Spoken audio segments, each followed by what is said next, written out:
You know, quite a little stretch drive you're on here. 5 of the last 7, some little race they have over in this Bergen, Iowa, where you won that for the 8th time, and now for the 2nd time here. But I got to ask you, probably felt like you had to work for this one a little bit, starting 5th on a quick racetrack.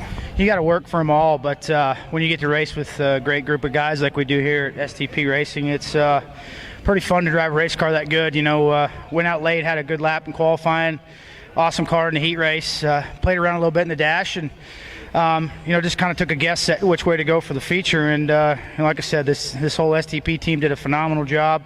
You know, we just kind of had to pick them off there one by one, and the track changed a little bit, and you know, it was easy to slip the tires. So you know, it's something that these guys have always been good at, is getting the car underneath me. And yeah, it's been good lately. Kind of like living in a dream, but it happens. So enjoying it. Looks like you had a couple of tense moments dealing with some lap cars. Of course, no rearview mirrors in these cars. You have no idea how close second is. You had checked out on him, but how nervous were they from the cockpit?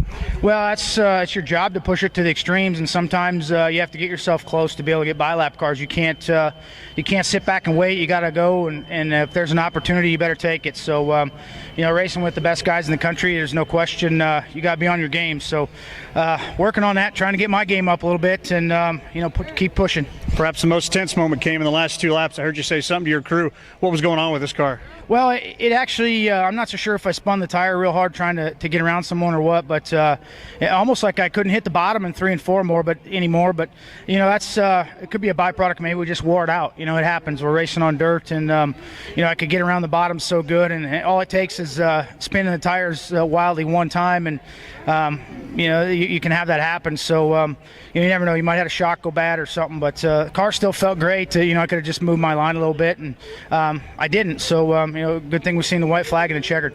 When it's all said and done, he went high, he went low, and for the 2nd time. Correct me if my read is wrong. I think the look on your face kind of says it all. So close. Yeah, I tell you what, we had a good race car. I mean, Donny's just he's unbelievable right now. I mean, as soon as August rolls around, that guy just picks up his game 200 times better than what he already was. And you know, we had a good race car. You know, he was just better than we were. So, you know, got to thank everybody at CJB Motorsports, Bear Street Service, Nice Street and Landis, All-Star Performance, Kistler Engines, Butler Built Simpson, Driven Oils, you know, everybody that's on this team, Weld Racing Wheels, Factory Cane, just everybody. You know, Barry gives me a great race car. Just I don't think I get it done anymore tonight. Tell the Paul McMahan fans something positive you're taking away from this as you head up to North Dakota now. Oh, I mean, you know, we're fast. I mean, we're always fast. We got a shot at winning every night. So right now we just gotta figure out how to get as good as that 15 car is right now. And you know, we're close, but we're just a little off right now, I guess. 2nd place tonight in the CJB 51 car. Race fans, give it up for Paul McMahan. And Kraig, it looked like for you, from my vantage point here on the infield, kind of an interesting race. Obviously starting up in the front row, but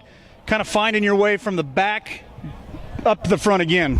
Yeah, I lost so many spots at the beginning. I think it just caught us off guard how the bottom came in at 1 and 2 there as good as it did. I got up and was just bouncing around the first couple laps, fell back a little bit, and you know, had to scrape to get back up there. It was tough to pass, and we were still ripping around there pretty quick there in the feature time. So the car started coming to me later on. The runs went, and you know, by the end of it, I felt pretty good. By that time, our white flag was already out. Obviously, you get a bit frustrated when you see a guy like Donny Schatz driving away, but you talked about this and being a fast track and really having to hit your marks. How frustrating is that when you're right there? You're just waiting for that moment. Sometimes it comes, you miss it. Sometimes it comes and it just doesn't work. Yeah, like you said, by the start of the deal I had, you know, I felt like I was hitting pretty good there at the end.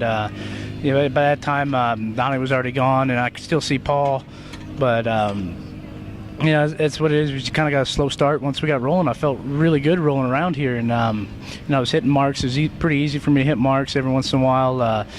You know, I probably could have made a little better decisions than some lap cars, but you know, at the end of the day, we ended up with a 3rd place finish with 2 great teams and 2 great drivers in front of us. Kraig Kinser tonight finishes on the podium, 3rd here